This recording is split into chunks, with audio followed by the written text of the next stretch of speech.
السلام عليكم ورحمة الله وبركاته. احنا من داخل عالم الطيور والكتكوت الحيواني مع عم يحيى اهوت. ده يا عم يحيى بتقول كتكوت ابيض وكتكوت ساسو. اه كتكوت 10/10 ده من الكتكوت اهون. النهارده ب 29 جنيه. النهارده ب 29 جنيه يا جماعة. 29 النهارده جنيه يوم الاثنين. الاثنين 29. الاثنين واحد الفيومي ب 16 جنيه. اه فيومي اصلي. فيوم ب 16 جنيه.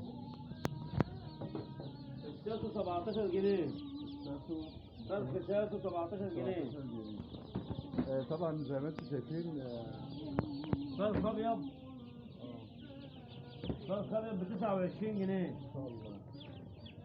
طبعا يا جماعة بكام يا عم؟ ب 29 النهارده انا ببيع ب 29 جنيه يوم الاثنين. تمام. ماشي. الاثنين 1/4. 1/4. العنوان طبعا يا جماعة